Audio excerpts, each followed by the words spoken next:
खुल जाएंगे आपके सारे रास्ते, परीक्षा में सिलेक्शन ले तो सही, जीवन में सब होगा हासिल, तू सिलेक्शन की जिद पर अड़ तो सही।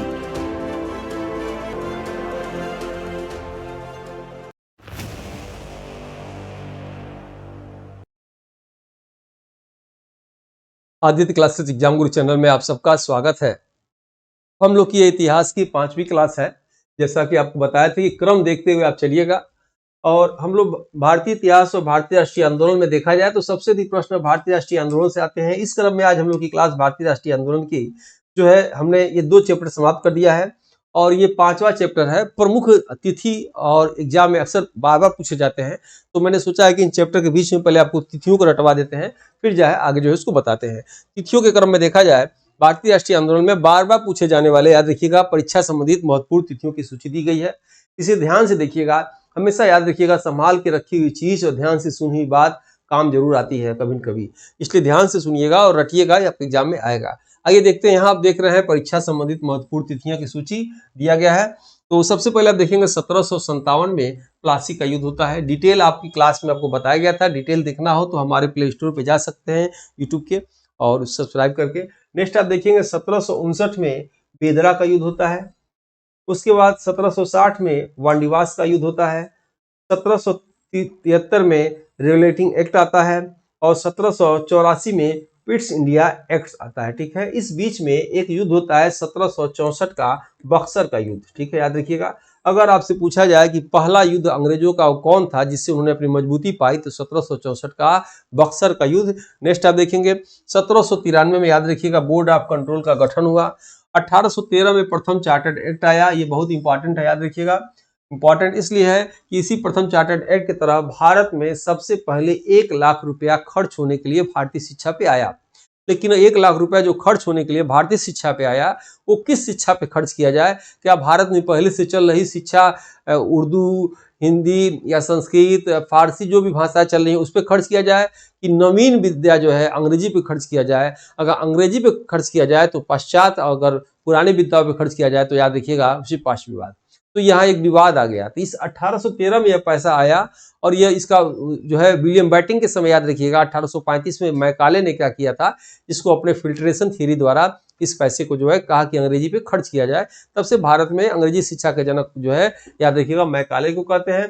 प्रथम चार्टर्ड एक्ट 1813 में आया। इसी चार्टर्ड एक्ट के तरह कहा गया कि भारत से अब ईस्ट इंडिया कंपनी व्यापार नहीं करेगी, केवल चीन देश और भारत के चाय के साथ व्यापार करेगी। ईसाई मशीनरियों को भारत में रहने की अनुमति मिली, जिस कारण से भारत में, याद रखिएगा, ईसाइयों के प्रचार प्रसार का भी इसमें खुला मौका मिला। उसके बाद 1857 में प्रथम स्वतंत्रता संग्राम होता है, ये डेट याद रखिएगा। इस डेट के तहत जो है कैनिन थे, और प्रथम स्वतंत्रता संग्राम में कैनिन ही प्रथम वायसराय भी बन जाते हैं। महारानी विक्टोरिया को आना पड़ता है, महारानी विक्टोरिया को पील आयोग का गठन कराना पड़ता है। पील आयोग का गठन होता है 1857 में। 1858 में अपनी रिपोर्ट देता है, याद रखिएगा, और उस रिपोर्ट के अनुसार डिटेल क्लास में आपको हम बता चुके हैं। 1858 को वही रानी का एक्ट या पील आयोग ने जो एक्ट बनाया था, वो 1858 में इसको 1 नवंबर 1858 को मिंटो पार्क में कैनिन द्वारा पढ़ के सुनाया जाता है, जिसे रानी का एक्ट के नाम से जाना जाता है। ठीक है, उसके बाद 1861 में भारतीय परिषद अधिनियम आता है, याद रखिएगा, जिसके तहत हाई कोर्ट की स्थापना होती है। 1885 में 28 दिसंबर 1885, ये डेट भी याद रखिएगा, पूछता है। 28 दिसंबर 1885 को भारतीय राष्ट्रीय कांग्रेस की स्थापना होती है। जब स्थापना होती है तो भारत के उस समय गवर्नर जनरल डफरिन होते हैं, और याद रखिएगा, और इसके जो है, इसकी स्थापना मुंबई में होती है, गोकुल दास तेजपाल विद्यालय में होती है। आप कमेंट बॉक्स में बताइए आईएनए के प्रथम अध्यक्ष और इसके संस्थापक कौन है, कमेंट बॉक्स में आपको बताना है। नेक्स्ट आप देखेंगे 904 में भारतीय विश्वविद्यालय अधिनियम पारित होता है। 1905 में बंगाल का विभाजन या बंग भंग होता है। 16 अक्टूबर 1905 को ये बंगाल का विभाजन होता है। उस समय भारत के गवर्नर जनरल कौन होते हैं? कर्जन होते हैं। लेकिन यही बंगाल का विभाजन आगे चल के 1911 में रद्द कर दिया जाता है। उस समय भारत के गवर्नर जनरल होते हैं हार्डिंग द्वितीय, याद रखिएगा। हार्डिंग द्वितीय के विषय में प्रश्न आता है। उन्होंने तृतीय दिल्ली दरबार लगाया था, उन्हीं के समय प्रथम विश्व युद्ध हुआ था, और जॉर्ज पंचम मैरी की याद में उन्होंने क्या किया था? दिल्ली दरबार लगाया था। ठीक है, ये प्रश्न आते हैं, और भी गवर्नर जनरल की क्लास में इससे संबंधित तथ्य आपको बता दिए गए थे, याद रखिएगा। 1906 में ढाका में मुस्लिम लीग की स्थापना होती है। 1907 में सूरत अधिवेशन होता है। सूरत अधिवेशन में भारतीय राष्ट्रीय कांग्रेस दो दल में बढ़ जाती है, नरम दल और गरम दल। आप याद रखिएगा, अगर आपको टेस्ट लेना हो तो 499 में 1 वर्ष के लिए टेस्ट दिया जा रहा है। उसकी खासियत क्यों टेस्ट लेना चाहिए, क्योंकि पर डे उसमें 9 से 11 के बीच में एक टेस्ट होता है और आपको 30 क्वेश्चन देना होगा, 30 क्वेश्चन के नॉलेज होगा। आप अपना रैंक उत्तर प्रदेश में देख सकते हैं। देखिएगा 1909 में क्या होता है, मार्ले मिंटो सुधार आता है। 1911 में ब्रिटिश सम्राट दिल्ली दरबार होता है हार्डिंग नीति के समय। 1916 में आपको मालूम है होम रूल लीग की निर्माण होता है। 1916 में मुस्लिम लीग और जो है कांग्रेस का समझौता होता है। 1917 में महात्मा गांधी द्वारा चंपारण आंदोलन होता है। नेक्स्ट आप देखेंगे 1919 में रोलेट एक्ट आता है। इसी को काला अधिनियम, काला कानून या जो है आतंकवादी अधिनियम के नाम से जाना जाता है। 1919 में जालियांवाला बाग कांड होता है। उस समय भारत के गवर्नर जनरल चेम्सफोर्ड होते हैं, याद रखिएगा, और इसकी जांच के लिए हंटर आयोग अंग्रेजों द्वारा बैठाया गया था। ठीक है। 1919 में मॉन्टेग्यू चेम्सफोर्ड सुधार आता है, जिसके तहत भारत में विधानसभा, विधान परिषद यानी दिशात्मक प्रणाली लागू होती है।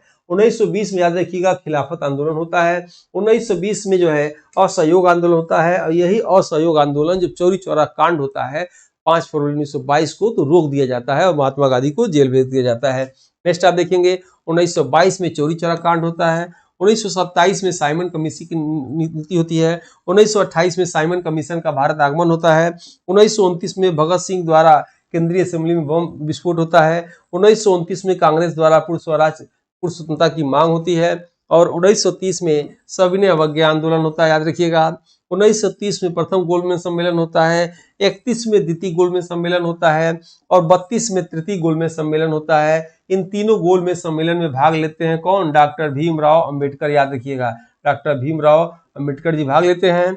और महात्मा गांधी जी किसमें भाग लेते हैं, तो महात्मा गांधी जी सिर्फ जो है द्वितीय गोलमेज सम्मेलन में भाग लेते हैं, भी पूछा जाता है। 1932 में क्या होता है, 32 में सांप्रदायिक निर्वाचन प्रणाली की घोषणा होती है। नेक्स्ट हम देखेंगे 1932 में पूना पैक्ट भी होता है। 32 में पूना पैक्ट भी होता है। 1942 में क्या होता है, तो भारत छोड़ो आंदोलन, याद रखिएगा, बहुत ही महत्वपूर्ण है। भारत छोड़ो आंदोलन होता है 8 अगस्त 1942 से, ग्वालियर टैंक मुंबई से होता है, याद रखिएगा।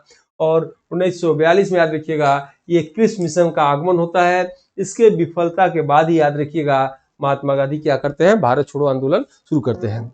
1943 में आजाद हिंद फौज की स्थापना होती है। 1946 में कैबिनेट मिशन का आगमन होता है।